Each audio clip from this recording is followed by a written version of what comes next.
నమస్కారం. వనవానికి స్వాగతం. ఈరోజు వార్తలలోని ముఖ్యాంశాలు. భక్తి శ్రద్ధలతో అత్యంత వైభవంగా బిక్కవోలు మండలం పందెలపాక రెడ్ల రామాలయం ప్రథమ వార్షికోత్సవ వేడుకలు మంగళవారం జరిగాయి. ఈ శుభ సందర్భంగా ఆలయ ప్రాంగణం భక్తులతో కిటకిటలాడింది. స్వామివారికి లక్ష తులసిదళార్చన పూజా మహోత్సవం కన్నుల పండుగగా సాగింది. వేద పండితుల మంత్రోచ్చారణల మధ్య ఈ కార్యక్రమం భక్తి శ్రద్ధలతో నిర్వహించబడింది. ఈ సందర్భంగా ఆలయంలో ప్రత్యేక యాగాలు నిర్వహించారు. లోక కళ్యాణార్థం ప్రజలందరూ సుఖసంతోషాలతో ఉండాలని ఆకాంక్షిస్తూ ఈ యాగాలు జరిపినట్లు ఆలయ నిర్వాహకులు తెలిపారు. వార్షికోత్సవాన్ని పురస్కరించుకుని భారీ ఎత్తున ప్రసాద వితరణ కార్యక్రమం చేపట్టారు.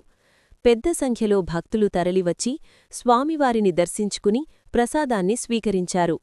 భక్తులందరికీ ఎలాంటి అసౌకర్యం కలగకుండా నిర్వాహకులు ప్రత్యేక ఏర్పాట్లు చేశారు.